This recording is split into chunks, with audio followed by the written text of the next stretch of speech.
chantons, chantons, chantons, chantons, des cœurs joyeux, des cœurs joyeux, le grand amour le grand amour du Rédempteur du Rédempteur qui vint à nous qui vint à nous du haut des cieux, du haut des cieux et nous sauva du destructeur. dans la misère et l'ignorance.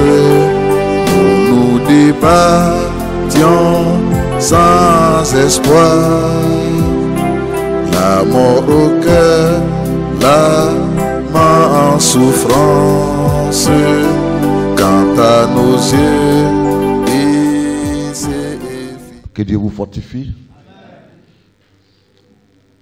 Nous sommes au dernier jour de notre séminaire pastoral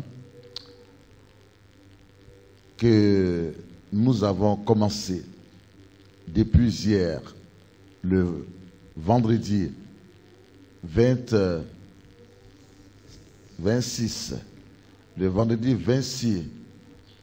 octobre 2018, matin et soir évidemment. Aujourd'hui, donc, nous sommes le samedi 27 octobre 2018. Et après le programme de ce matin, où nous avons eu droit à plusieurs messages, nous sommes donc à notre dernier jour, nous pourrons dire, à la fin, à la clôture, c'est-à-dire à notre dernier soir, en rapport avec notre séminaire. Et nous rendons grâce à Dieu en même temps que nous évoluons pour sa présence, pour son inspiration, pour la force qu'il nous donne et pour les délivrances qu'il nous accorde en même temps que nous écoutons les différents orateurs. Et il est bon de savoir que le thème principal que nous traitons dans le cadre de ce séminaire pastoral des églises évangéliques de Pentecôte MVM Shiloh, Michel va co-ministrer, c'est ça qui est MVM en abrégé. Nous avons comme thème principal la vie familiale du pasteur, sinon la vie familiale du serviteur de Dieu. Amen. Qui semble être un thème très éloquent dans la mesure où nous avons pu réaliser que la première église d'un serviteur de Dieu, c'est d'abord sa maison. C'est d'abord son foyer. Amen. Alléluia. C'est aussi quelque part les siens, c'est-à-dire que ses propres parents. Que c'est triste et que ça serait triste de savoir que vous avez prêché. Parce que vous voulez que ceux à qui vous prêchez, les âmes perdues, aillent au paradis au dernier jour. Et puis, vous négligez vos propres parents qui vous ont mis au monde, vos frères, vos sœurs, des sangs, de votre famille, d'où vous venez, d'où vous êtes nés, sans vous acharner à leur parler de Jésus, sans le faire avec constance, sans y penser à le faire même. On vous prendrait pour un faux pasteur, pour un mauvais pasteur. Ce qui veut dire que nous devons toujours, sans jamais nous arrêter, interpeller nos propres parents, honnêtement, en leur parlant de Jésus. Parce que l'enfer, c'est pas bon. Et c'est pour ne pas que les gens aillent en enfer que nous sommes devenus pasteurs et que nous prêchons. Donc la Bible dit que c'est lui qui ne sait pas prendre soin des siens de son père et de sa mère, des gens de sa famille et de sa propre famille à lui, c'est-à-dire sa femme et ses enfants. Il a renié la foi et il est pire qu'un païen. Donc ne sautons pas les étapes. C'est 1 Timothée 5, verset 8 qui soutient, si vous voulez, cette thématique. Ne sautons donc pas les étapes, car l'affaire est très sérieuse. Comment peux-tu être acharné tous les jours, être en train de sortir pour prêcher aux autres, à d'autres personnes, parce que tu ne veux pas qu'ils aillent en enfer, tu veux qu'ils soient sauvés, et que toi tu ne prends pas le temps de prêcher à ta femme, de prêcher à ton mari, de prêcher à tes propres enfants, pour ne pas qu'ils aillent en enfer. Et que toi tu ne prends pas le temps de prêcher à ton père qui t'a mis au monde, à ta mère, qui t'a mis au monde, et tu les laisses comme cela, dans l'idolâtrie, dans les fétichismes, dans les maraboutages, dans la perdition. Et tu te dis que tu es en train de faire l'œuvre de Dieu. La Bible te pose la question et te dit clairement que ce que tu fais n'est pas bien. Parce que ça ressemble à quelqu'un qui a renié la foi et qui est pire qu'un païen. Allez-y comprendre. Donc, l'église, ça commence à la maison. Nous devrons avoir à nous chaque fois le souci de la conversion de nos parents. Priez. Même s'ils ne sont pas encore convertis, chaque fois que vous priez, vous mettez à genoux, leur nom doit être sur votre langue, dans votre bouche. Et demander la grâce de Dieu. Je leur ai prêché, je leur ai parlé. Seigneur, je ne sais plus que faire. Seigneur, viens et interviens. Je te les présente. Souviens-toi de mes prières, de mes jeûnes que j'ai fait pour leur conversion. Amen. Amen. Le Seigneur, dans sa fidélité, il agira. Parce que vous mettez le Seigneur au devant de sa parole, selon 1 Timothée 5, verset 8. Je ne vais pas paraître comme quelqu'un qui est pire qu'un inconverti. Je ne vais pas paraître comme quelqu'un qui a renié la foi. Seigneur agit. Il agira. Et c'est par rapport à cela donc que nous avons bien voulu que nos pasteurs viennent avec leurs épouses. De sorte à ce que ils soient au même niveau d'information et de culture biblique. Pour que, s'il y a lieu d'avoir guérison dans le foyer, la guérison puisse venir, la libération puisse venir, pour que le foyer retrouve sa stabilité et que la femme puisse se sentir concernée dans cette affaire. Parce qu'elle est aussi appelée de Dieu. Et qu'elle puisse jouer son rôle à la maison, évidemment en s'occupant de la maison. Dans l'ensemble, en général, elle s'occupe de la maison, mais qu'elle puisse aussi spirituellement savoir qu'elle a la responsabilité d'instruire ses enfants dans la parole de Dieu.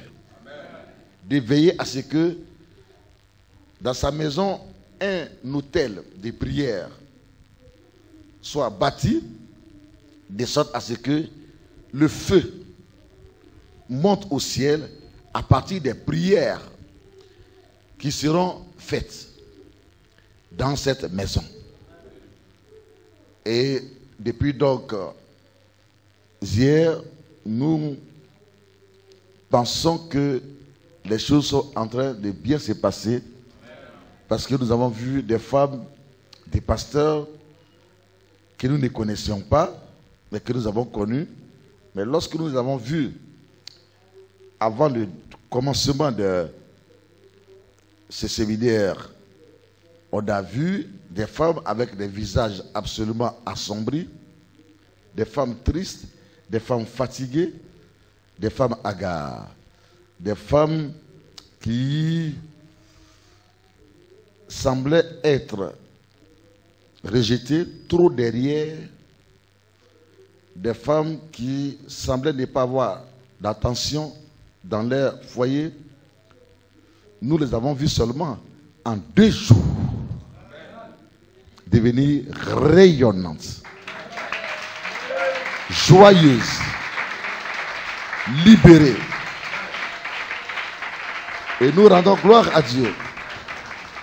Parce que nous savons que quand ces messages vont passer sur notre télévision, évidemment, tous ceux, quel que soit le pays où ils se trouvent, et qui seront connectés à notre télévision, nous croyons que là où il y a problème dans les foyers, que ce soit les foyers des pasteurs, ou que ce soit les foyers de n'importe quel individu, la lumière viendra. Le rayonnement viendra. Dans le nom de Jésus. Mais aujourd'hui, on parle beaucoup de divorce des pasteurs. On parle beaucoup de divorce des chrétiens en général. Or, il se trouve que la plupart des femmes se disent que c'est à l'église qu'on peut trouver la fidélité. On peut se marier et rester avec son mari jusqu'à ce que Jésus revienne. Mais détrompez-vous, il semble que c'est depuis un certain temps, c'est à l'église qu'on voit beaucoup de divorces. Pourquoi ce revers de situation? Évidemment, ce revers de situation, parce que bien de jeunes pasteurs, sans grande maturité dans les choses, même de la vie. Je ne parle pas d'abord de maturité spirituelle. Se sont jetés dans le mariage sans connaître les pour et le contre.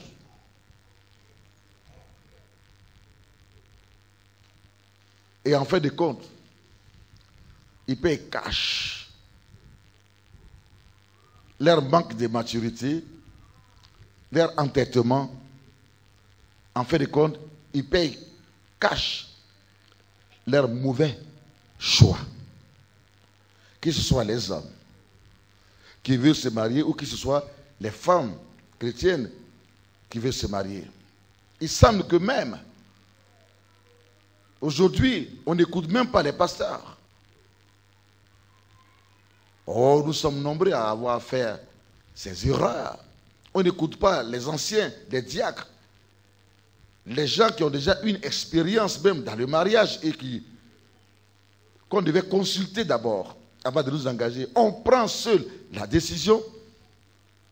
La femme prend seule la décision. Le mari adhère. Le mari prend seul la décision, sinon le fiancé. La fiancée adhère et fait fi des conseils des parents, fait fi des conseils des pasteurs. Et puis, il faut leur affaire seul, pensant que l'affaire là, c'est facile. Et il se trouve maintenant qu'ils rencontrent des situations. Ils rencontrent des problèmes. Il se trouve maintenant qu'ils rencontrent des difficultés pour lesquelles, malheureusement, ça aboutit très souvent au divorce. Parce que personne d'entre eux ne veut mourir prématurément dans cette affaire.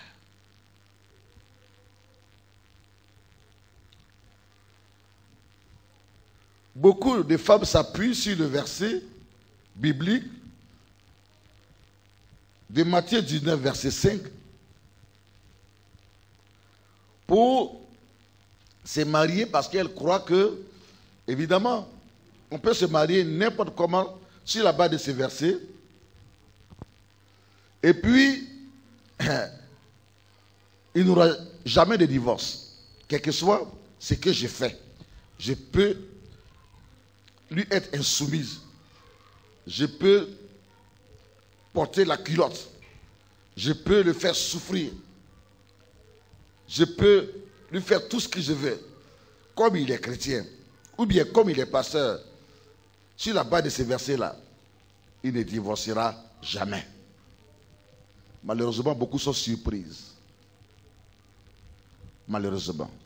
Nous allons lire Matthieu 19, verset 5.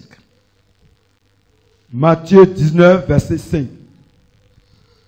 Et qui dit, c'est pourquoi l'homme quittera son père et sa mère et s'attachera à sa femme, et les deux deviendront une seule chair.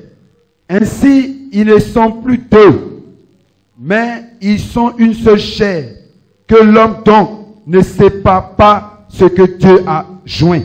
Amen. Que l'homme donc ne sépare ce que Dieu a uni. Matthieu chapitre 19, le verset 5 à 6. Dans le mariage, ils deviennent un. Que donc l'homme ne sépare ce que Dieu a uni. Que l'homme ne sépare le mariage pour lequel Dieu a été le premier témoin, le véritable témoin. Que l'homme ne sépare le mariage pour lequel Dieu a été le fondement. Que l'homme ne sépare le mariage pour lequel on a recherché d'abord la volonté de Dieu. Est-ce que c'est le cas, monsieur le pasteur? Est-ce que c'est le cas pour toi, madame pasteur? Est-ce que c'est le cas, cher frère, chère sœur, quand tu t'es marié? As-tu réellement recherché la volonté de Dieu?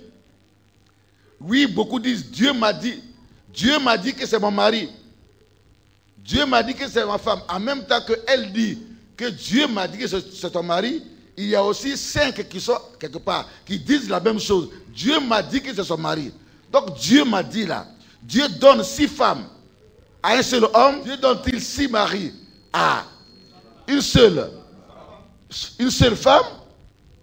Mais entre nous, de quel Dieu parlons-nous? Le Dieu dont tu parles, et puis tu dis toujours Dieu m'a dit là. Est-ce que tu le connais réellement? Donc tu ne connais pas Dieu, et puis Dieu, il va toujours te parler. Toi, il te parle toujours. Mais quelqu'un à qui Dieu parle toujours là, quand on voit sa vie là, on ne voit pas clair. Quand on voit la vie à qui Dieu il parle dans l'oreille, ou bien dans son cœur là, est-ce qu'on ne voit pas la vie de cette personne? Mais attendez, la présence de Dieu apporte la gloire, le rayonnement, le succès, la stabilité, la paix. Donc Dieu t'a dit, la Bible dit en Proverbe 18, verset 22, que celui qui a trouvé une femme, il a trouvé le bonheur. Depuis que tu t'es marié, cher ami, tu t'es marié bien sûr à l'église, mais les jours qui ont suivi depuis, as-tu réellement trouvé ce bonheur? Ça fait 5 ans peut-être que tu es marié, 10 ans, 15 ans. Tu es toujours pourtant à la recherche de ce bonheur qu'on appelle la paix dans le foyer, qu'on appelle la joie dans le foyer, qu'on appelle l'amour dans le foyer, qu'on appelle l'harmonie dans le foyer, qu'on appelle la complicité. Mais je pense que tu es toujours chez ton pasteur en train de pleurer, convoquer ton mari, convoquer ta femme, parce que ça brûle, parce que la maison brûle, parce que l'eau, les fleuves semblent noyer ta maison, ton foyer, parce que le feu étranger est en train de brûler ta maison. Où est donc le bonheur que tu as trouvé, madame, en te mariant? Où est donc le bonheur que tu as trouvé, monsieur, en te mariant? Faites attention. Faites attention. Le mariage est tellement délicat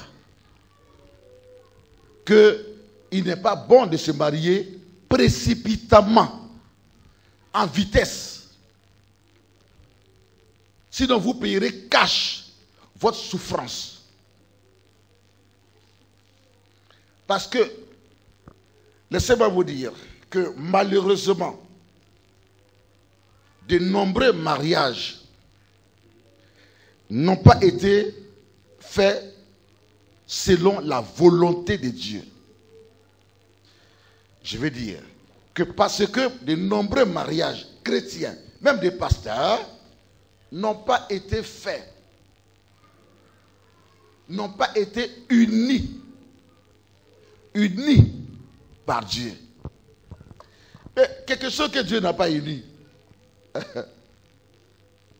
ça se brisera, ça se séparera. Donc, du coup, faisons très attention. Le verset dit, ils deviendront une seule chair, parce que c'est Dieu qui est l'auteur de leur mariage, que donc l'homme, c'est-à-dire le mari, ou la femme, ne prenne la décision de séparer ce que Dieu a uni. Est-ce tous les mariages que Dieu a unis? Ton mariage est là. Est-ce que c'est Dieu qui a uni cela? Tu lui as dit Dieu m'a dit, Dieu. On dit Dieu. Toi tu dis Dieu m'a dit, Dieu m'a parlé. Donc si tu dis Dieu m'a dit, il y a beaucoup d'autres dieux qui se font appeler Dieu, mais ils ne sont pas Dieu. Et il dit Dieu. Nous, notre Dieu de la Bible, il ne se trompe jamais.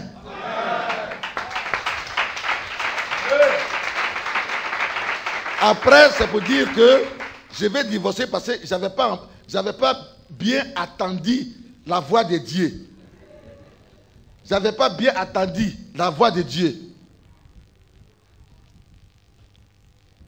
Quand il s'agit de mentir maintenant, tu fais comme si tu ne comprends pas la langue des Molières. Tu fais comme si tu ne comprends pas le français. Alors que tu es venu avec de gros mots. Parce que je suis convaincu, quand Dieu me parle là, oui, j'ai réellement entendu la voix de Dieu. C'est lui l'homme de ma vie. C'était la femme de ma vie. Pasteur.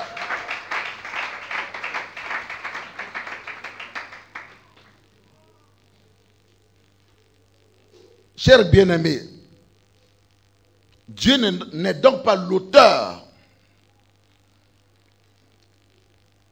de tous les mariages. Premier exemple. Considérons qu'un homme s'est appuyé sur des fétiches, des talismans, la magie.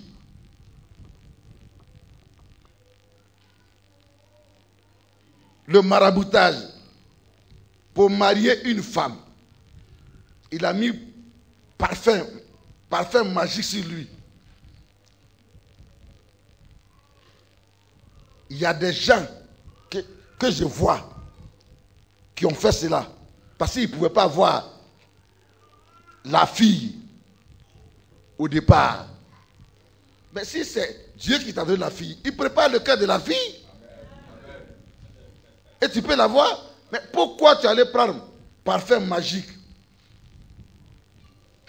et tu t'es lavé et puis tu as mis ça sur toi? Tu es parti. Tu ne dis rien même de bon. Bonjour, je suis venu te rendre visite. Bon, comme tu n'as pas le temps après. Et à cause du pouvoir du parfum magique, elle va dire attends. Elle qui a refusé mille fois, elle va te dire attends, je vais t'accompagner. Et puis tu arrives elle t'accompagne vraiment jusqu'à la maison. À partir de ce moment-là, elle ne peut plus dormir sans penser à toi. Cet amour-là, ça vient de Dieu? Tu as agbassé la fille. Tu l'as agbassé, tu as troublé son âme pour détourner la fille de sa volonté et de la volonté de Dieu et les perturber, les troubler. Si elle ne te voit pas, elle ne mange pas. Ses parents parlent, elle n'écoute plus ses parents. Parce que tu l'as travaillé chez un féticheur, chez un marabout. Ce mariage-là, Dieu est-il témoin de ce mariage si ça s'est fait? Si parfait, ça ne marche pas, il va chez le féticheur. Le féticheur dit, bon, prends poudre. À 200 mètres de la maison, il faut souffler poudre là. sur le champ. Mais démon l'envoie partir. Et puis il la prend, crou. Et la tirer vers toi. Elle qui ne pensait pas à toi, elle va commencer à penser à toi. Beaucoup ont fait cela pour avoir des femmes avec lesquelles aujourd'hui ils sont mariés, avec lesquelles ils disent que Dieu n'a qu'à bénir le mariage. Mais quand bien même le mariage a été béni par des pasteurs, il y a toujours problème. En fin de compte, 5 ans après, l'hypocrisie que vous avez fait comme si vous vous aimez là, ça va se faire savoir. Parce que ça n'ira pas. Car le fondement n'est pas bon, ça ne vient pas de Dieu.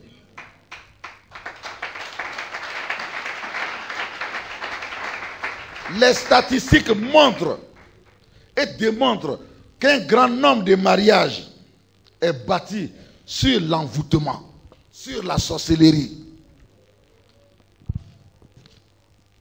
Il y a des gens qui physiquement vont demander l'amitié à la femme ou bien dire à la femme que, à la jeune fille, dans la fleur évidemment de sa jeunesse, dans son état de puberté, que c'est toi qui seras mon mari.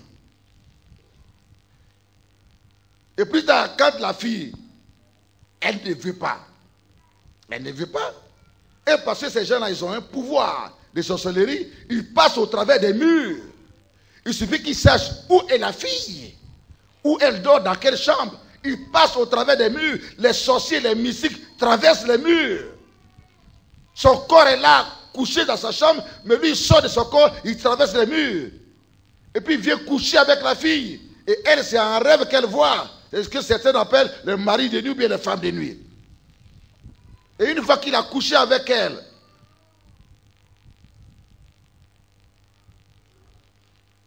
bien-aimé, et qu'elle l'a vu en rêve, c'est fini. Quand elle se réveille, sa tête se gâte. C'est elle-même qui va aller vers lui. Et après le mariage va se faire. Dieu m'a donné un ministère de délivrance pour lequel j'ai écouté beaucoup de choses. J'ai vu beaucoup de choses. J'ai entendu beaucoup de choses. Et j'entends par la grâce du Seigneur beaucoup de choses. C'est ça la réalité. Ce mariage-là, si c'est fait, ça vient de Dieu, c'est Dieu qui a uni cela. Même si cet homme est devenu super spirituel dans l'église. Deuxième exemple, considérons qu'un jeune, dans sa folie de jeunesse, un jeune garçon, il se marie précipitamment contre vents et marées, c'est-à-dire contre les conseils de ses parents. Lui, on le gère encore. La fille qui va marier là, on les gère encore. Les papas, ils sont à la maison, les papas les gèrent encore, les parents les gèrent encore. Et eux qu'on gère là, qu'on apprend, qu'on conseille, qu'on montre la vie là, ils ne connaissent pas encore la vie, précipitamment, tout jeune, ils veulent se marier. Pensant que l'affaire est facile. Dans sa folie de jeunesse, s'il se marie précipitamment, sans rien connaître du mariage, et puis après il a des problèmes, vous le pasteur, vous allez dire que non, tu seras avec elle, tu seras toujours avec elle, même si tu pleures, même si tu souffres, même si tu dois mourir précipitamment, c'est la femme, c'est ta femme, c'est ta femme. Vous le pasteur, ce mariage-là, si vous le faites, vous-même vous serez heureux. Si c'était vous à sa place, mettez-vous souvent à la place des gens. Tout le monde fait des erreurs. Vous êtes là pour réguler les situations. Ne condamnez pas les gens. Il a fait une erreur. Mais ça ne veut pas dire que c'est la femme de sa vie. Il n'a même pas prié. Il n'a même pas gêné. Il n'a pas recherché la volonté de Dieu. C'est un bluffeur. Un bon tapeur de tam-tam. Un bon tapeur de batterie. Un bon guitariste. Il est jeune. Il n'a pas encore l'âge de la même maturation, de la maturité. Et puis, combien il ira? Vous dites, parce que tu as couché avec la fille, ou bien parce que grossesse est venue dedans, forcez toi à la marier. Quelle théologie ça? Demandez-lui d'abord, est-ce qu'il l'aime? Il faisait la folie. Et c'est lui-même, il connaît ce qu'on appelle l'amour. Il ne connaît pas encore. Il faisait la folie. Et vous allez les mettre forcément ensemble. S'ils meurent prématurément dans leur mariage, à qui la faute? C'est vous. Parce que quand vous voyez, est-ce que quand vous voyez la volonté de Dieu dans ces mariages? Vous avez été jeune, vous aussi. Soyez compréhensifs. Dieu n'est pas l'auteur d'un tel mariage. Alors, si Dieu n'est pas l'auteur d'un tel mariage, vous devez d'abord rechercher, est-ce que c'est la volonté de Dieu? Est-ce que Dieu est réellement l'auteur? Est-ce Dieu qui a uni ces mariages? Avant, si vous voulez, de marier, ou bien d'obliger les gens qui font les folies à se marier. Sinon, dans votre église, il y aura beaucoup de mariages de folie. Beaucoup de mariages où il n'y aura jamais la paix. C'est de ce qu'il s'agit. Les gens pleurent aujourd'hui, mais en tant que pasteur, nous devons chercher à reconnaître les causes. Quelles sont les causes? Pourquoi il y a beaucoup de divorces? Ça veut dire qu'à la base, certainement, le mariage n'a pas été de la volonté de Dieu. Si ça vient de Dieu, quels que soient les vents et intempéries, les tempêtes, Dieu les calmera. Et vous allez vous attendre. Vous vaincrez. Et vous serez toujours ensemble. Et la paix viendra pour toujours.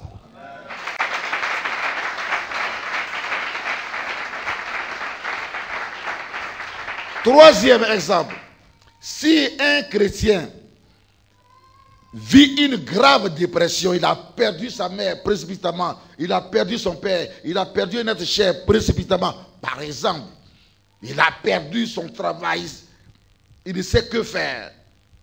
Il avait une amie sur laquelle il comptait, il voulait se fiancer avec elle, la marier, il a tellement aimé. Du coup, on ne le souhaite pas, elle est décédée, ou bien elle l'a trompé.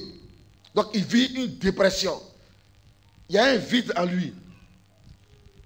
La solitude le fatigue. Il oublie facilement maintenant.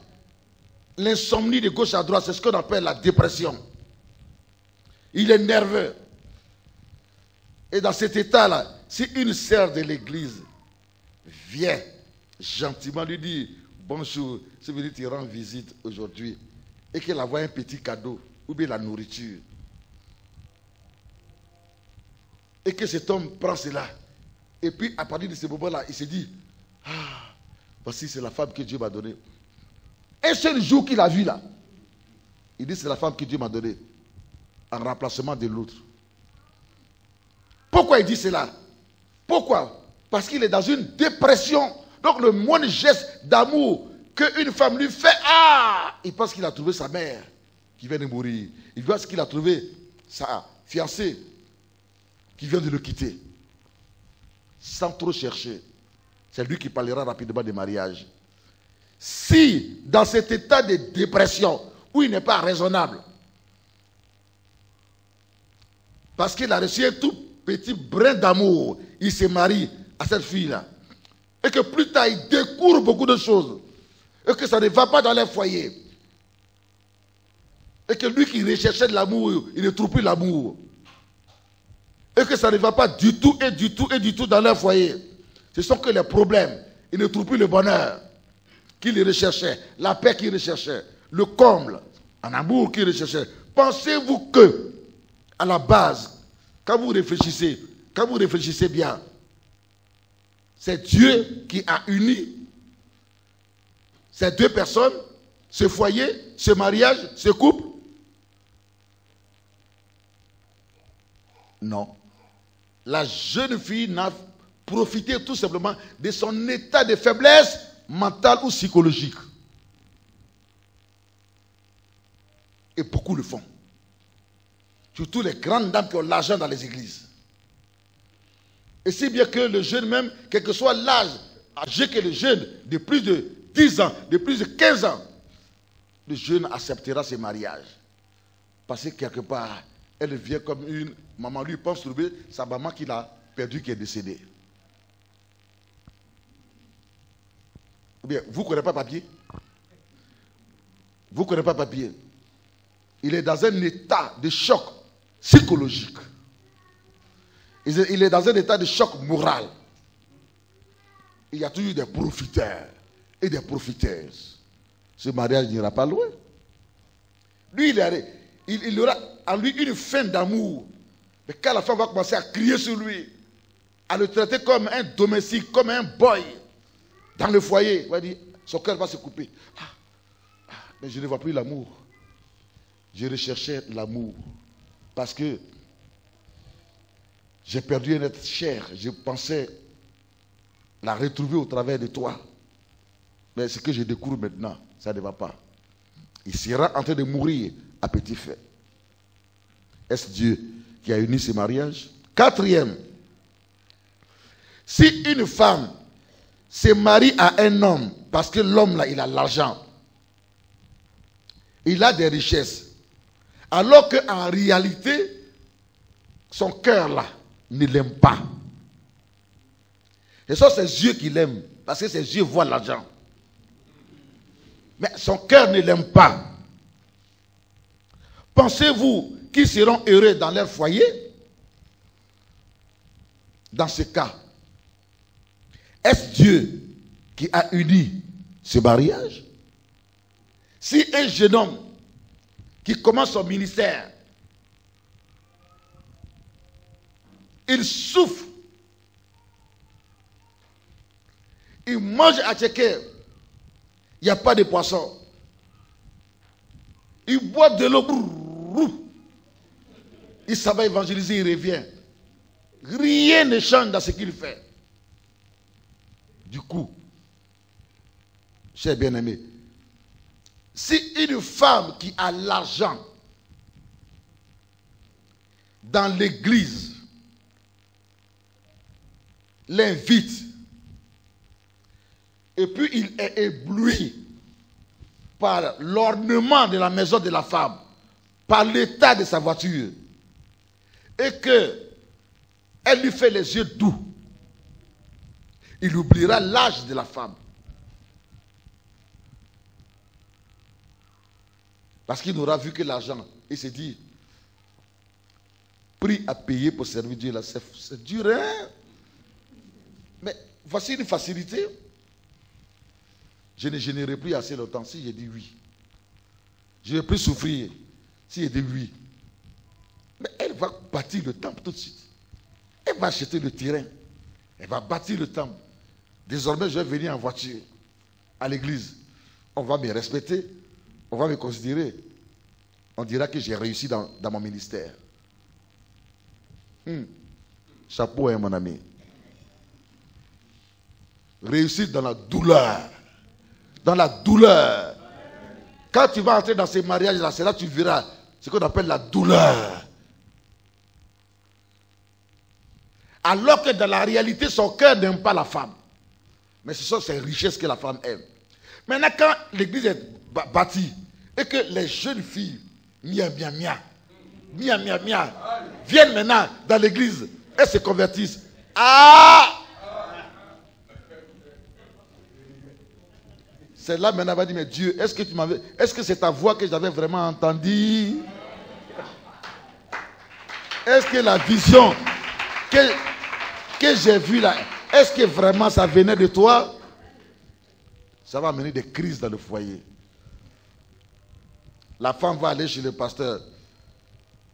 L'homme de ma vie là, voici ce qui se passe maintenant. Voici ce qui se passe.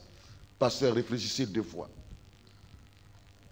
Car si à la base, le mariage n'a pas été fait sur la base de l'amour sincère, mais si c'est à cause de l'amour des richesses, pour résoudre des problèmes temporels, Bien aimé, ce mariage-là. Non. Il n'a pas été uni par Dieu. C'est seul le mariage qui est selon la volonté de Dieu, dont Dieu est l'auteur, dont Dieu est le premier témoin. Amen. Qui a été uni, qui est uni par Dieu. Et l'homme n'a pas le droit, ni la femme n'a pas le droit de séparer un tel mariage. Car les problèmes viendront. Mais Dieu donnera des solutions. Jusqu'à ce que vous devinez comme des amis, sinon comme des frères et des sœurs dans votre foyer. Ce sera un modèle, votre foyer. Un exemple. Ton foyer, est-ce que ça inspire les gens? Est-ce que ça encourage les gens à se marier? Avec tous les cris qu'il y a, avec tous les palabres qu'il y a, avec toutes les querelles qu'il y a. Est-ce que ça encourage? Est-ce que c'est un modèle? Est-ce que c'est un modèle de foyer? Est-il un foyer idéal? C'est de ce qu'il s'agit.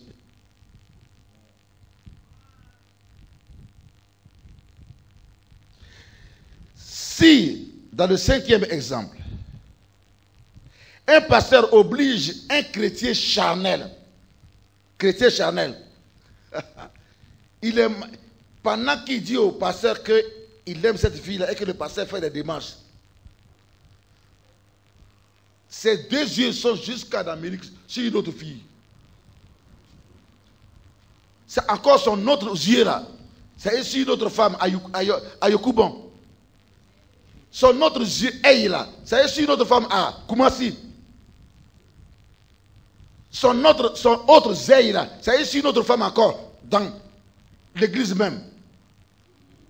Mais combien de yeux tu as? Parce que dans la réalité, il s'agit des yeux.